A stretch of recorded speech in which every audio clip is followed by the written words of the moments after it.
자, 오늘 라스트 챕터 21 태양계 행성, 외계 행성에 대한 내용들을 공개해 보도록 하겠습니다. 태양계 행성의 탐사 방법이 있을 것 같아요. 일단 망원경 관측하는 게 가장 기본이겠죠. 근데 망원경 관측하기에는 아무래도 거리가 멀어요. 지상에 있는 망원경 또는 우주 망원경을 이용한다 하더라도 가까이 가서 찍는 것보다 더 상세할 수는 없겠죠. 알겠어요? 그래서 쓱 지나가면서 사진을 찍어 보겠습니다. 그죠? 통과라는 걸 쓰는데요. 대표적으로 보이저호, 여러분들 보이저호는 들어본 적 있죠? 벌써 날아가고 있는지 거의 한 50년 되고 하고 있는데요. 그래서 보이저호가 지금 워낙에 옛날부터 날아가서 통신하는 데 걸린 시간이 편도로 약 18시간, 그리고 광속으로 18시간 걸리는 거리에 있습니다. 그 당시 디지털 카메라의 최대 화소가 30만 화소예요. 그 당시 보이저호에 실려있는 그 당시에 가장 고성능 디지털 카메라가 30만 화소. 근데 그거 갖고 찍은 사진이 지상에서 아무리 그 당시에 1970년대에 보냈는데요. 그 당시 아무리 지상에서 촬영한 것보다 훨씬 더 고해상도의 멋진 사진들을 보내왔었습니다. 그리고 쌤이 학교 다닐 때 여러분들 나이 또래일 때 그때 그런 사진들을 뉴턴 잡지라든지 이런 걸 통해서 화려하게 그런 사진들을 보고 했었네요. 그 이제 통과 방법이 있겠습니다. 아예 탐사선이 그 행성 주위를 계속 돌면 좋겠죠. 그리고 선회라는 이름을 쓴대요. 대표적인 궤도 선회했던 것들이 목성 탐사선은 갈릴리호가 있었습니다. 그리고 주노라는 놈이 있었고요. 요번에 주스인가요? 해갖고 목성 탐사선이 또 하나 더 올라가고 있는 중입니다. 근데 목성 자체에 착륙할 수 있어요? 목성은 특히 우리가 가스 행성 이것들은 착륙 자체가 불가능하지 않습니까? 착륙이라는 개념이 없으니까요. 그래서 탐사정을 낙하시켜서 꼬르륵 내려가면서 압력이라든지 온도 이런 것들을 측정하는데 그것들이 탐사정 낙하가 되겠습니다. 물론 땅이 있으면 직접 착륙이 가능하죠. 연착륙이라는 얘기를 쓸 수 있죠. 대표적인 연착륙 했던 게 달이죠. 특히 6인 사람이 직접 디딘 행성이 하면 좀 이상하지만 어쨌든 그럼 다른 위성이니까요. 그런 것들은 이제 연착륙 방법이 되고 있습니다. 화성에서 이제 각종 탐사선들이 이제 착륙해가지고 하고 있죠. 그 외에 충돌하는 방법이라든지 이런 등등등의 방법들을 통해서 태양계 행성을 탐사해봤습니다. 그래서 이 태양계 행성을 크게 두 가지로 구분하면 아무래도 지구형 행성과 목성형 행성으로 구분할 수 있을 것이겠습니다. 지구 행성 기본적으로 암석형이죠. 암석형이다 보니까 비록 반지름이나 질량 이런 것들은 작다 하더라도 밀도는 큽니다. 목성 행성 가스 행성입니다. 가스들로 행성을 만들려고 하니까 당연히 큰 중력이 필요합니다. 다시 말하면 반지름 및 질량이 굉장히 커야 되겠죠. 조그만 가스 이거 갖고는 행성이 만들 수가 없으니까요. 대신 밀도는 작다 할 수 있겠죠. 가스 행성의 가장 큰 특징 중 하나가 자전 속도가 더 빨라요. 그래서 편평도가 옆으로 퍼진 편평도가 더 큰 것을 볼 수가 있습니다. 이런 정도의 내용은 여러분 중3 내신 정도 중2 내신에 나옵니까? 중3 내신에 나옵니까? 중2 내신에 쳤나? 중2 내신에 쳤으니까 그렇게 크게 어렵지 않을 것 같네요. 자, 수성의 가장 중요한 특징 뭐 있습니까? 수성의 특징. 태양과 가장 가까운 행성. 우주에서 가장 많다. 우주에서 가장 많은. 우주에서 가장 많다? 뭐가? 수소가 가장 많지 수성이 가장 많은 건 아니고요. 수성의 특징. 아무래도 수성은 사이즈가 작다 보니까 대기가 없어요. 그래서 풍화침식이 안 일어나는 달과 비슷하게. 그래서 사진 찍어놓으면 이게 달인지 수성인지 구분하기가 어려울 정도예요. 특히 달의 뒷면과 수성은 거의 구분할 수가 없습니다. 심지어 사이즈도 달과 거의 유사한 것을 볼 수가 있어요. 알겠습니까? 금성의 중요한 특징 뭐 있나요? 가장 뜨거운 행성. 그렇죠. 이산화탄소로 인해서 약 90개가 가까운 이산화탄소로 인해서 온실가가 어마무시하게 높다. 그래서 비록 수성이 태양에 좀 더 가깝다 하더라도 금성이 거대한 온실가를 통해서 더 표면온도가 높다 이런 내용이 나오고 있습니다. 지구야 액체 상태 물이 있고 생명체 살고 있는 이런 이유죠. 화성의 특징은 뭐 있습니까? 테라포밍이 가장 원하는 행성. 뭐가 있다고요? 테라포밍이. 테라포밍이 원활하게 이루어지고 있다? 하고 있는 하고 있다? 하고 싶은 행성이죠. 언젠간 지구의 자원이 다 고갈난다면 화성으로 이주하겠다. 뭐 이런 특히 뭐 앨런 머스크 같은 사람이 화성 이주에 대해서 화성을 편도로 사람 5명 보내겠다. 뭐 이런 공약을 걸어놓고 사람들 모집하기도 했습니다.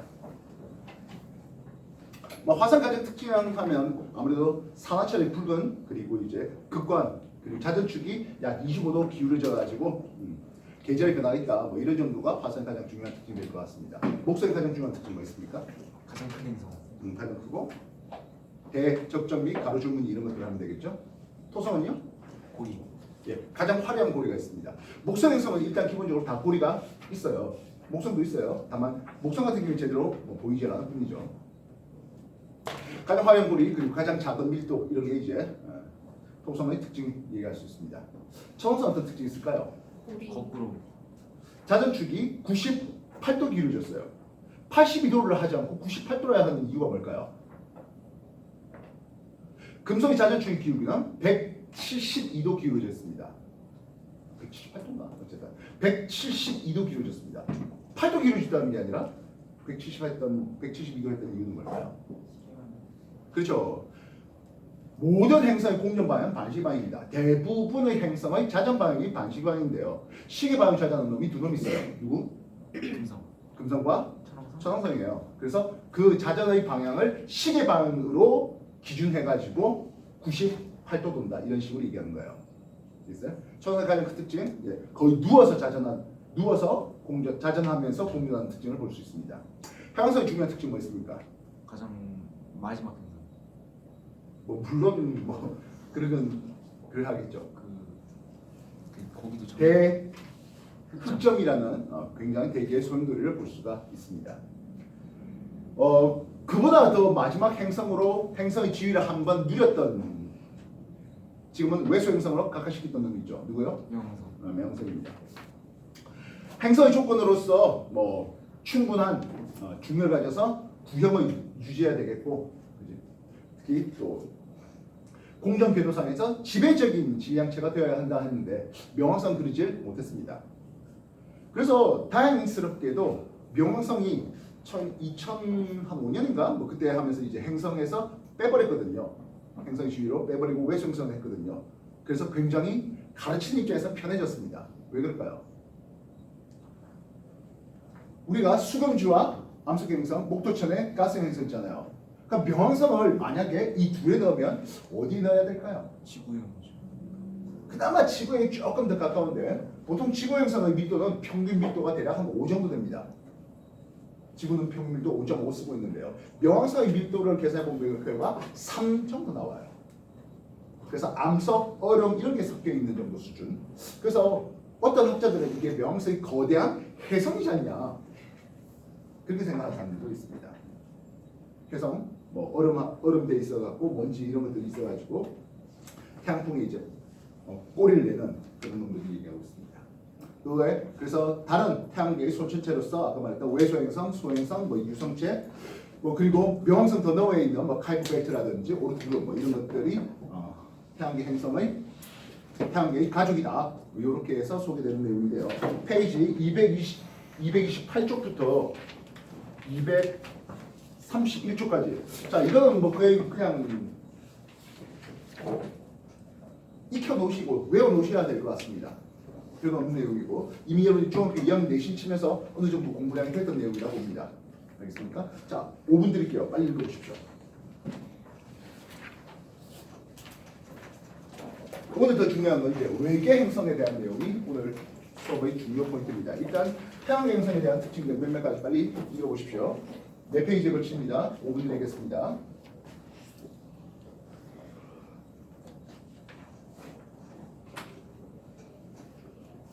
빨리 해주세요.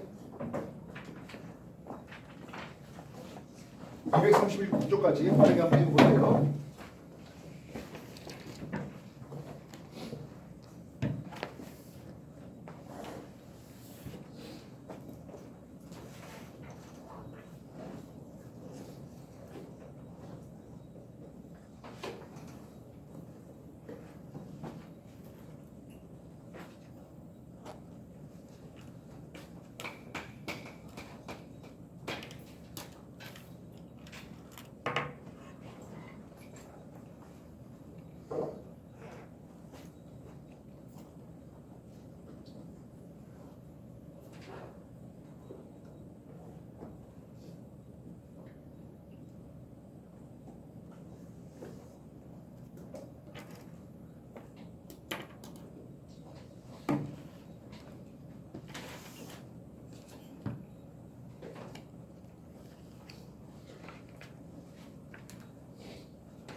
231쪽까지 빨리 읽어보세요.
자, 231쪽까지 다 읽어보셨습니까? 시작하겠습니다. 233쪽 얘기 보도록 하겠습니다. 쌤 사진 있죠? 저기요, 아 죄송합니다. 내 말에 따라. 항상 하는 말이지만 내가 뭔가 가르치고 싶은 어떤 방향대로 책이 편집되어 있지는 않아요. 그래서 내가 가르치고 싶은 방향대로 하다 보니까 책이 왔다 갔다 한다 했잖아요. 태양계 탐사에 대해서는 뭐 여러분 중학교 내신에서도 얼마든지 공부했던 내용들이라서 뭐 별로 어렵진 않을 거고, 오늘 수업의 핵심은 외계 행성에 대한 탐사입니다. 이 외계에 태양은 분명히 행성 있는 걸 우리가 알고 있습니다. 과연 다른 별에도 우리가 우리 은하라 불러주는 은하는 대략 한 2,000억 개 정도의 별이 있는데요. 그 별에도 행성이 있을까요? 하겠다고요.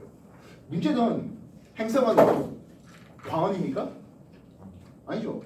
행성이 스스로 빛을 발하지는 않습니다. 중심 별의 항성의 빛을 반사하는 존재예요. 그래서 행성을 직접 관찰하기는 어렵습니다. 물론 지금에 와서야, 최근에 와서야 과학기술이 발달하면서 행성을 직접 관측해낸 역사가 있습니다. 그러나 초기에는 그러지 못했다고요. 훨씬 더 간접적인 방법으로 행성이 있겠지 정도를 알아낸 겁니다. 그렇다면 직접적인 방법은 어떻게 해야 될까요? 하겠습니다. 항성이 별이 팍 빛나고 있는데 주변 행성을 직접 다 보기는 어려워요. 우리가 태양의 대기를 직접 볼 수는 없어요. 태양이 빛나고 있는 상황에서는요. 그래서 태양을 발로 가렸죠. 언제요?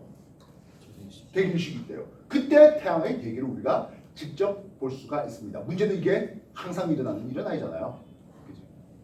매번 상마다 그렇게 일식이 일어나지 않습니다. 그래서 코로나스코프라는 것을 통해서 태양 앞에 가림막을 두고 태양의 대기를 그렇게 계속 관측해 오고 있었다 했습니다. 똑같은 방법입니다. 별 앞에 가림막을 놔두고 그래서 보이는 행성을 관측하려고 하는 게 직접적인 방법입니다. 이해되셨어요? 항성 앞에 가림막을 하나 놓고 망원경으로 가림막을 놓고 찾아내는 그런 방법입니다. 쉽지는 않고요. 간접적인 방법이 훨씬 더 중요하겠네요. 이 간접적인 방법은 먼저 도플러 효과를 이용해 봅니다. 우리가 태양계를 생각해보면, 태양계를 간단히 생각해보면 태양과 목성 이 두 놈이 공통 질량 중심으로 공전한다라는 생각을 해줄 수 있습니다. 도플러 효과는 항성이 있겠고, 별스타 항성이 있겠고, 공통 질량 중심으로 플래닛이 돌겠죠. 물론 기본적으로 공통 질량 중심은 항상 안에 있어요. 항상 안에 있습니다. 근데 뭐 바깥에 이렇게 놨습니다. 그래서 별이 이렇게 돌 동안 행성은 이런 식으로 돌 거야라고 생각해 볼 수 있는 거죠. 물론 같은 주기로 말입니다. 이해되셨습니까? 뭔 말인지 알겠어요?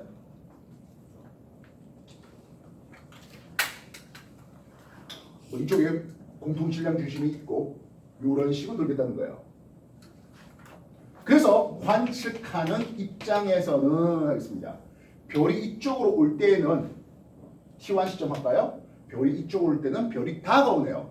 도플러 효과라는 뜻은 우리가 물리에서 살짝 맛배기를 한번 본 게 있는데요. 광원이 다가올 때는 파장이 짧아지는 청색 편이가, 광원이 멀어질 때는 파장이 길어지는 적색 편이가 나오게 됩니다. 관측하는 뭐 겨울이 지구지 않습니까? T1 입장에서 어떤 일이 벌어진다고요? 별이 다가오네요. 청색 편이가 일어나요 하겠다고. 그렇다면 반주기 후에는 어떻게 되겠습니까? 하네요. 반주기에 별이 이쪽에 와서 별이 멀어질 때에는 적색 편이가 일어나겠죠. 이해됐습니까? 그래서 청색 편이, 적색 편이가 계속 반복적으로 일어난다면 별이 지 혼자 우리한테 다가왔다 멀어졌다 다가왔다 멀어졌다 그러진 않을 것이겠고, 그래서 행성이 돌고 있겠구나 라는 생각입니다. 행성이 있었다면, 행성이 없었다면 이 별이 혼자 지 혼자 적색편이 청색편을 일으킬 리가 없었을 것이야. 근데 왜 행성이 그렇게 적색편이 청색편을 일으킬 수 있었겠느냐 하는 것들은 항성이 적색편이 청색편을 일으킬 수 있었던 것은 행성이 주변에 있었으니까 라고 간접적으로 확인해서 볼 수 있다는 겁니다. 이해됐어요? 맞죠? 알겠습니까? 그래서 이 관측자에 있어서는 이 별의 시간에 따른 시선 속도라는 이름을 쓰는데요. 도플러 효과의 시선 속도를 얘기합니다. 시선 속도가 플러스라는 것은 적색 편의를, 시선 속도가 마이너스라는 것은 청색 편의를 일으키고 있는 상황이에요. 그래서 시선 속도가 이런 식으로 변해본다 하는 거죠. 그렇다면 T1 시점은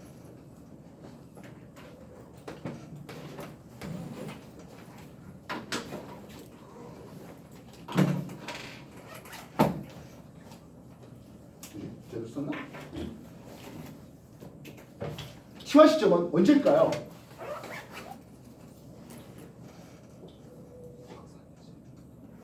지금 T1은 별이 가장 빠르게 다가오겠죠. 청색 편이 확이 되고 있는 이게 T1 시점이 될 수 있겠군요.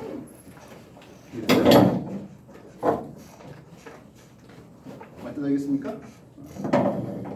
그래서 시선 속도를 보면서 적색 편이가 플러스 멀어지고 있는, 청색 편이가 다가오고 있는, 이렇게 볼 수 있겠습니다. 이해됐나요? 자, 그렇다면 이 행성의 조건이 있어야 될 거 같네요. 도플러 효과를 일으켜야 돼요. 중심별을 흔들어야 돼요. 중심별을 흔들려면 이 행성은 질량이 큰 행성일까요? 질량이 작은 행성일까요? 질량이 커야 몸을 많이 흔들겠죠. 중심별을 많이 흔들겠죠. 행성의 질량이 큽니다. 이건 내가 탁구공을 들고, 중심별이에요. 행성 탁구공이에요. 들고 이렇게 돌려 볼게요. 그럼 내 몸이 엄청 흔들까요? 그렇지 않겠죠. 이해됐어? 볼링공을 들고 한번 이렇게 흔들게요. 조금 더 휘청휘청할 것 같습니다. 올림픽 그 육상 경기 중에 해머 던지기라는 게 있어요. 쇳덩어리 한 19kg인가 20kg 하는데 이걸 돌립니다. 근데 그거 돌릴 때 어떤 식으로 돌립니까? 이렇게 돌립니까? 하면 절대로 아니고요. 이렇게 회전하는데, 중심이 나가 이렇게 잡고 회전합니다. 내 몸이 이렇게 기울어집니다. 별이, 행성이 공통 질량 중심으로 그렇게 회전시킵니다. 이 행성의 질량은 커야 됩니다. 말뜻 이해됐습니까? 행성의 질량이 커야 됩니다. 문제는 우리의 태양계에서 질량이 큰 놈은 암석형 행성입니까? 가스형 행성입니까? 그렇지. 질량이 큰 쪽은 가스형 행성이에요. 우리가 왜 행성을 탐사하려고 할까요? 그냥 행성 자체가 있냐 없냐는 궁금할 정도 있겠지만 뭐가 더 중요할까요? 외계인. 그렇죠. 과연 우주상에 살아있다라고 할 수 있는, 생명이라고 할 수 있는 게 과연 지구뿐일까? 다른 데는 생명이 없을까? 뭐 그런 생각이죠. 그럼 우리가 생각할 수 있는 어떤 생명은 가스형 행성에 살고 있을까요? 암석 행성에 살고 있을까요? 하는 거죠. 우리가 지권의 어떤 특징들 우리가 지구하면서 지구계하면서 기권, 직권, 수권, 생물권 이런 식으로 하면서 지권의 특징 중에 하나가 생물이 서식할 수 있는 거처를 마련해 주는 게 지권 아니겠습니까? 가스에서 목성 아니 뭐 땅도 없는데 그 가스 자체를 떠돌아다니는 생명체라고 하기에는 좀 우리가 생각하기 어렵죠. 그래서 좀 가스 행성을 찾고 싶은데 암석의 행성을 찾고 싶은데 심지어 아까 테라포밍 얘기했는데요. 지구의 환경오염이 너무 심해져가지고 또는 자원이 다 고갈돼가지고 우리가 다른 데로 떠나야 됐다 했을 때 가장 먼저 생각되는 행성이 누구라고요? 화성이에요. 목성 아니라고요. 여러분들 목성에 탐사적을 낙하해서 꼬락하면서 죽을 때까지 있을까요? 아니잖아요. 그래서 이 질량이 큰 행성이 되면은 경우에 가스형 행성일 수밖에 없겠다는 생각이에요. 맞다겠습니까? 실제로 찾아낸 행성들의 질량은 대부분 지구 질량보다 100배 이상의 행성들이 대부분이었습니다. 목성의 질량이 지구 질량의 300배예요. 뭐 목토, 천해 이런 것들이 대부분 지구 질량보다 수십에서 수백 배 이상씩 그렇게 질량이 더 큰 놈들입니다.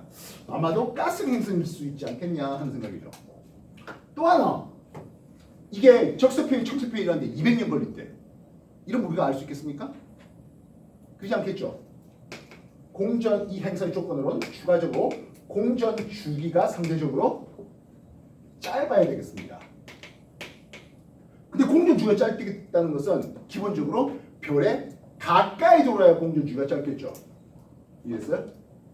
가까이 돌면 혹 물이 있다 하더라도 이미 끓어버렸을 거라 생각을 해줄 수 있죠.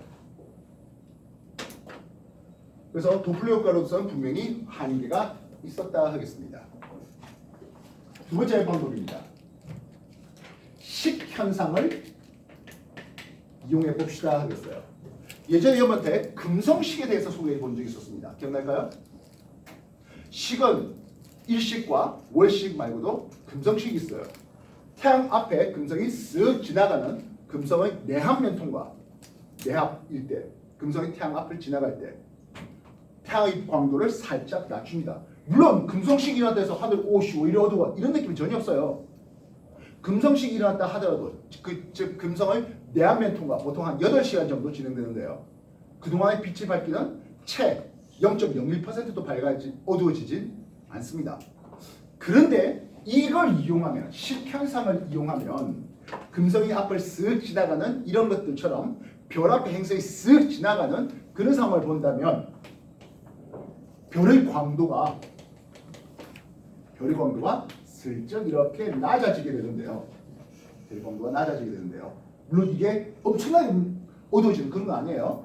대략 10,000분의 1, 100,000분의 1 정도 밝기가 어두워지는 이걸 이용하는데요.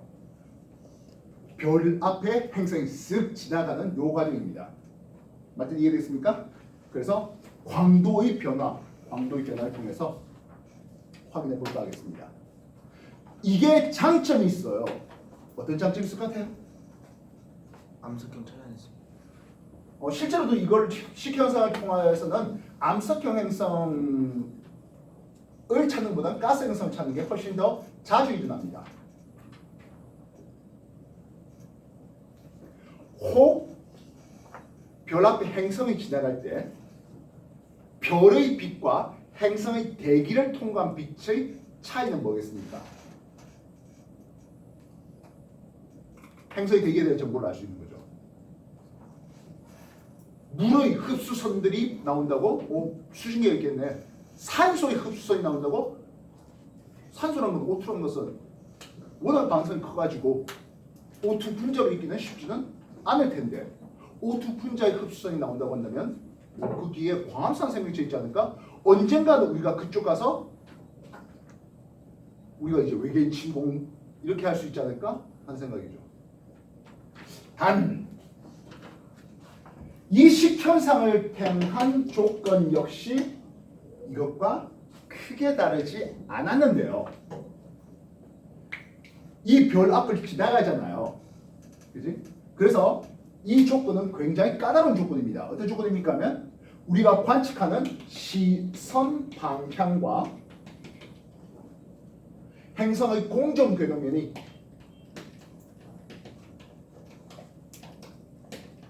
정확하게 나눠야만 가능합니다. 도플 효과는 꼭 별을 이렇게 돌면서 하지 않아도 이렇게 된다 하더라도 도플 효과가 일어납니다. 근데 얘는 반드시 시선 방향 행성의 공정 궤도에 나눠야만 됩니다. 이렇게 되면 식현상을 볼 수가 없단 말이에요. 말씀하겠어요? 굉장히 중요한 조건이 있겠네요. 그리고 별빛을 줄여야 될 거 아닙니까? 별빛을 줄이려고 하니까 행성의 표면적인 그래봐야 크기인데요. 좀 커야 줄어들겠죠. 즉 우리가 수성이 태양 앞을 지나가는 것과 금성이 태양 앞을 지나가는 걸 비교해보면 금성의 태양 앞을 지나갈 때 태양의 광도를 조금 더 줄일 수가 있겠죠. 맞은 이해됐어요? 그래서 얘는 행성의 반지름이 커야 됩니다. 근데 지리가 큰 거나 반지름 큰 거나 동격이죠. 실제로는. 역시 가스형 행성일 것 같아야 되겠습니다. 또한 이게 이제 공전 주기인데요. 이 공전 주기 역시 어떻다? 식현상이 일어났는데 다음 식현상까지 200년 걸린대. 누가 관측할 거야? 공전 주기 이거 역시 짧은이 되겠습니다. 그러다 보니까 암석형 행성을 지구와 같은 암석형 행성을 탐사하기가 좀 쉽지는 않아요. 근데 말입니다. 다행스럽게도 히파르코스 탐사선이 올라갔어요. 혹시 히파르코스라는 사람을 들어본 적 있을까요? 별의 등급을 6등급에서 1등급을 하면서 별의 등급을 나눈 사람이 히파르코스인데요. 그 사람 이름을 딴 탐사선이 올라갔습니다. 그 탐사선이 하는 일은 우주에서 이 식현상을 별들을 찾아내는데요. 기상에서 찾는 것보다 우주에서 찾으면 광도의 변화를 훨씬 더 쉽게 할 수 있습니다. 왜요? 당연히 지구의 대기의 영향이 없으니까요. 이해됐어? 그렇게 해서 히파르코스 탐사선이 올라가서 암석형 행성도 꽤 많이 찾아냈습니다. 기상에서는 쉽지 않았던 일을 우주에 가서 해냈고 이제 지구의 질량과 비슷한 그런 행성들을 찾아내기 시작했습니다. 아마 여러분들이 관심 가지고 보시면은 그런 뭐 지구보다 한 1.5배 질량 되는 뭐 그런 그런 행성을 찾았다 하는 그런 기사들을 보셨을 거예요. 그건 지상에서 찾을 수는 없는 분들이겠죠. 확인됐습니까? 자, 그렇게 두 가지 조건, 도플러 효과하고 식현상 요 놈을 봤습니다. 주의해야 될 것은 이 시선 속도는 행성을 본 거야, 별을 본 거야? 별을 본 거예요. 마찬가지 광대도 행성의 광도를 본 게 아니고 중심별의 광도를 본 거예요. 중심별의 스펙트럼이 변화되네요. 시선 속도가 변화되네요. 도플러 효과를 봤어요. 라는 것과 중심별의 광도가 살짝 어두워졌는데요. 라는 중심별을 통해서 간접적으로 본 거예요. 행성 직접 본 거 아니에요. 말뜻 이해되겠습니까? 정리해 주십시오.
자, 질문은 이 두 개를 섞어내는 질문들이 나오는데요. 자, 보십시오. 별이 있고요. 행성이에요. 공통 질량 중심으로 이렇게 돌아가는 과정이에요. 하겠습니다. 기가 막히게 시선 방향, 여러분들이 보는 시선 방향과 행성 공유협이 기가 막히게 나란했다 했는데요. 별이 멀어지죠. 별이 멀어집니다. 별이에요. 깨워라 저 뒤에. 정신 차려라. 누구냐?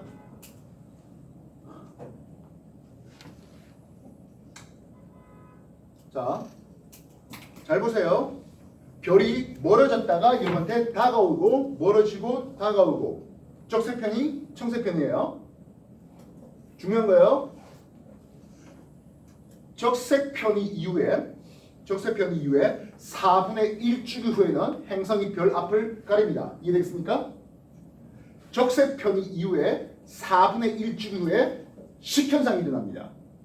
말들 알겠어?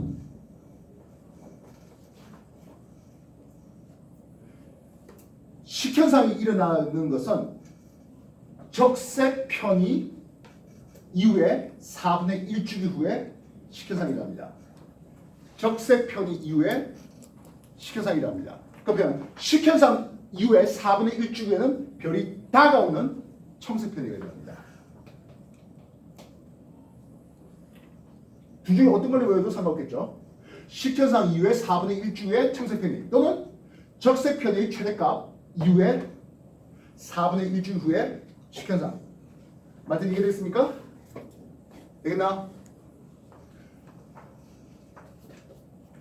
치환 시점이라는 것은 가장 별이 관측자 입장에 다가올 때 청세편이 매치될 때가 치환 시점입니다. 예, 여기를 치환이라고 할 수 있겠네요. 이해됐어요? 그럼 별이 가장 멀어지는 이걸 뭐 T2로 하자. 그럼 이게 T2가 되겠죠. 여기가 T2가 되겠죠.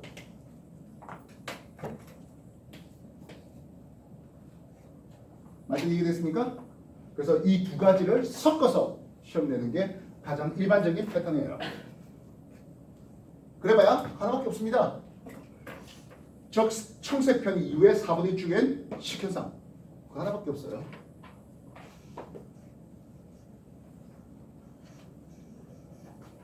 도플러 효과, 시선 속도 또는 뭐 별의 스펙트럼 변화 다 똑같은 말이에요.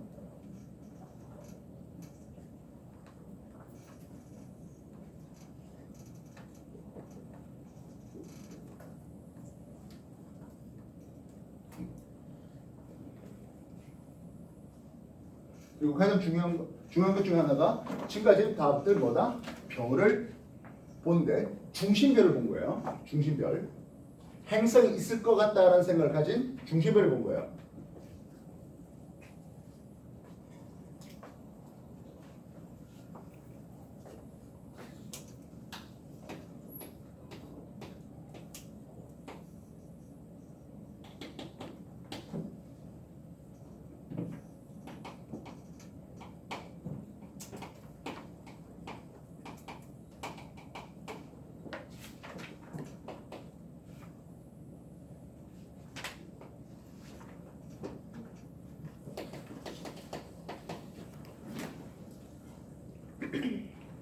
자, 시선 방향과 공정 궤도면이 나란하고 비스듬하고 수직하다 했습니다. 나란하고 비스듬하고 수직한데 수직하면 별이 이렇게 돌아요. 이러면 이제 우리는 시선 속도 도플러 효과가 일어나진 않습니다. 이해됐어요? 그래서 간접적인 도플러 효과는 시선방이 나라는 것과 비스듬한 것은 되어도 수직한 건 될 수가 없습니다. 그래서 도플러 효과는 두 가지가 가능합니다. 반면 이런 것들처럼 식현상이 되겠다는 것은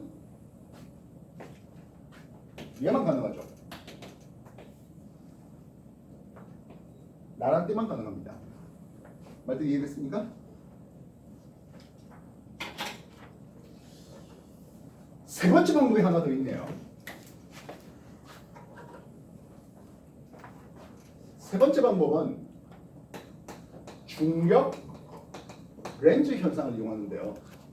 중력 렌즈는 우리가 물리 공부할 때 빛이 중력에 의해서 휘어질 수 있다 하는 일반 상대성 이론에서 나왔습니다.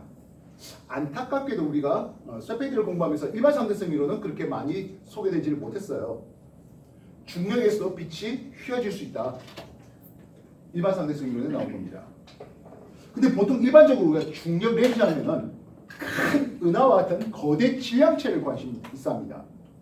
하면 여기서는 앞에 미세 중력 렌즈라는 이름을 쓰는데요. 미세 중력 렌즈 별 하나가 만들어내는 말 그대로 정말 미세한 빛의 모음을 얘기하는 겁니다. 주연의 것은 관심 있는 별은 하겠습니다. 행성이 있을까 하는 별은 하겠다고요. 관측하는 우리 입장에서 대상별, 행성 있을까 하는 별입니다. 관심 있는 별입니다. 행성 있을까 하는 별입니다. 근데 좀 전에 도플 효과라든지 식현상은 이 앞에 행성이 있을까는 이 별의 스펙트럼이라든지 이 별의 밝기를 변화를 본 건데요. 그게 아니라 미세 중력렌즈는 다른 배경별의 밝기를 보는 겁니다. 이 세 놈은 하나의 별이에요. 배경별이에요. 우리가 항성이라고 하는 것은 그 자리에 가만히 있을 거라고 생각되면 그 별을 얘기하는데 실제로 항성이 가만히 있어요? 그렇지 않죠. 우리나라 중심으로 공전해요. 태양도 우리나라 중심으로 공전하는데요. 쌤이 여러분들 나이 때는 그때 관측 자료는 대략 1억 년에 한 바퀴 공전한 걸로, 지금은 조금 더 관측 데이터가 정교해지면서 2억 년에 한 바퀴 또 공전한 걸로 나오고 있습니다. 그러다 보니까 별들의 위치가 조금씩 변해요. 다만 아시겠지만 한 사람이 살아서 그 별들의 위치가 바뀌는 그걸 맨으로 관측하기 좀 어려운데, 거대 망원경을 통해서 아주 오랫동안 관측하면 별의 위치가 조금씩 바뀌게 됩니다. 그 배경별입니다. 같은 별입니다. 다른 것들은 중심별, 관심별, 중심별을 관측하는데 미세 중력 렌즈는 이 배경별의 밝기를 관측합니다. 이 배경별의 밝기가 이 배경별이 이렇게 지나가는 과정에서 이렇게 변할 거라고 생각됩니다.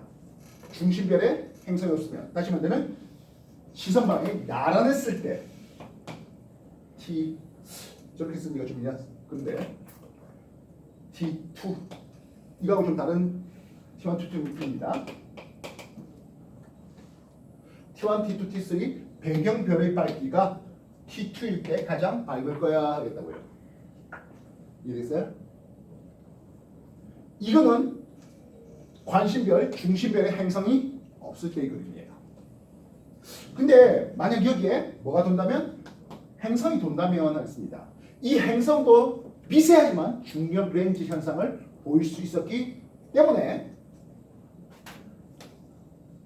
이상한 픽 하나를 여러 개의 피크를 보일 거다라는 생각이에요. 흰색은 관심별이 배경별에 중심별에 행성이 없을 때고, 노란색은 이 중심별에 행성이 있을 때의 그림입니다. 이해됐습니까? 그래서 얘는 미세 중력 렌즈 현상은요, 나란해도 비스듬해도 심지어 수직해도 가능합니다. 다만 아쉽게도 이거는 한 번 나오고 다시는 안 나오죠. 이게 또다시 어느 순간 똑같은 배경별에 똑같은 관심별이 중심별이 같이 일치하지는 못할 테니까요. 물론 또 다른 배경별이 지나가면서 한 번 더 볼 수는 있을 겁니다. 그래서 미세 중력 렌즈 효과는 그렇게 시험에 많이 나오지는 않는 부분이고요. 그리고 재현 가능성이 상대적으로 부족한 것들을 볼 수 있죠. 반면 식효상이라든지 또는 도플 효과는 계속적으로 지속적으로 동일한 게 주기적으로 반복되고 있습니다. 말인지 알겠습니까? 그래서 미세 중력 렌즈는 그런 게 있다 정도 수준에서 끝내면 되겠습니다. 도플 효과와 그리고 식현상 이 두 개를 훨씬 더 관심 있게 가져주십시오.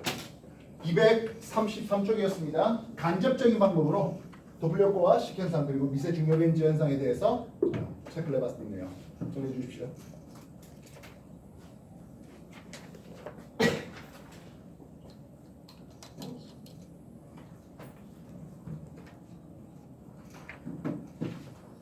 과연 다른 별에도 행성이 있을까에 대한 궁금증은 결국에는 아까 말했던 히파르코스 탐사선이 올라가면서 거의 모든 별에는 행성이 있다라고 결론 내려지게 됩니다.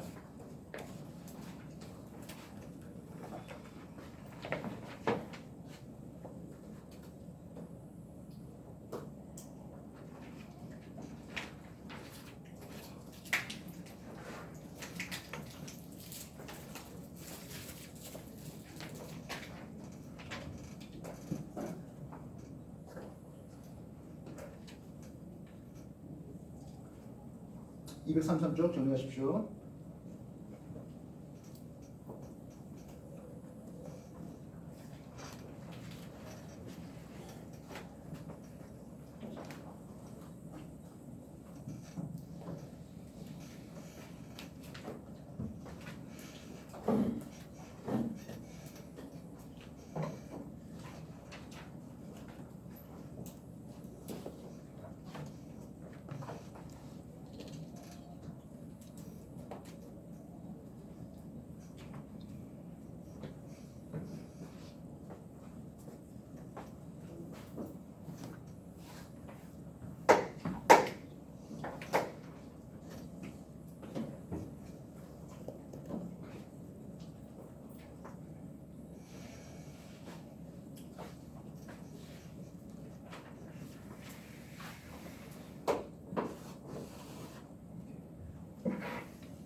(233쪽) 다 왔습니까? 자, 그렇다면 페이지 232쪽입니다. 우리가 왜 외계 행성을 탐사하겠습니까? 하는 거예요. 물론 외계 별에 대한 항성의 탐사도 물론 했었죠. 근데 항성에는 생명체가 살 수 있을까요?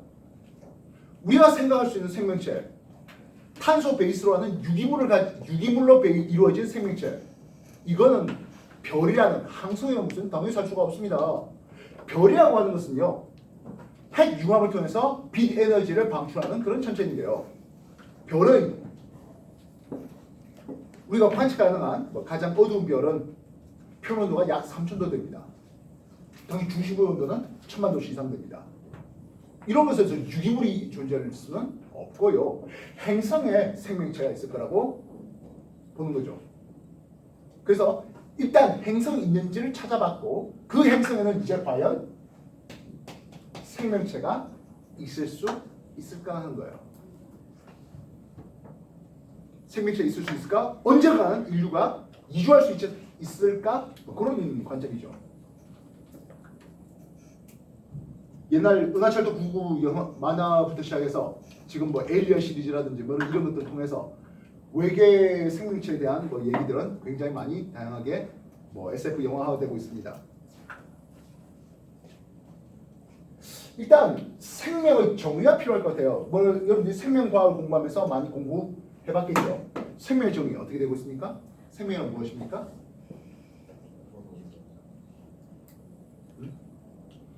생명의 정의 뭐야? 안 배웠어요? 국제성한테 안 배웠어요? 생명의 특징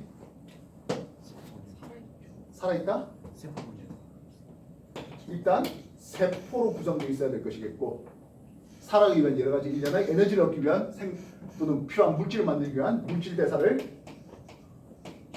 해야 되겠고 외부 자극에 대한 반응도 있어야 되겠고, 그치?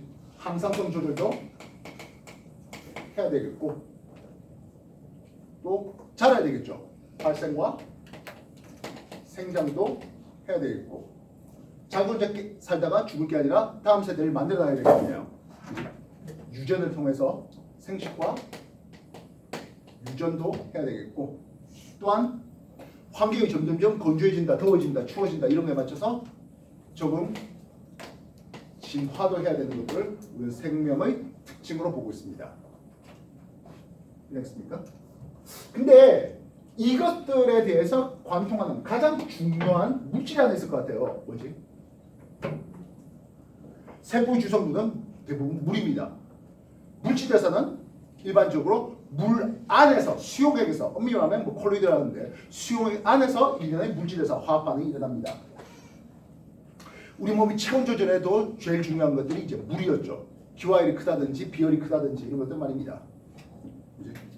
그리고 뭐 조간대라 불러주는 달이 있어서 밀선물이 나면서 조간대 거기는 또 다양한 생물이 살 수 있게 해주죠. 항상 물이 잠겨 있는 또는 항상 건조한 지역이 아닌 물이 들어왔다 나왔다 하는 거니까 또 다른 생명체가 살기 좋은 다양한 생명체가 살기 좋은 그래서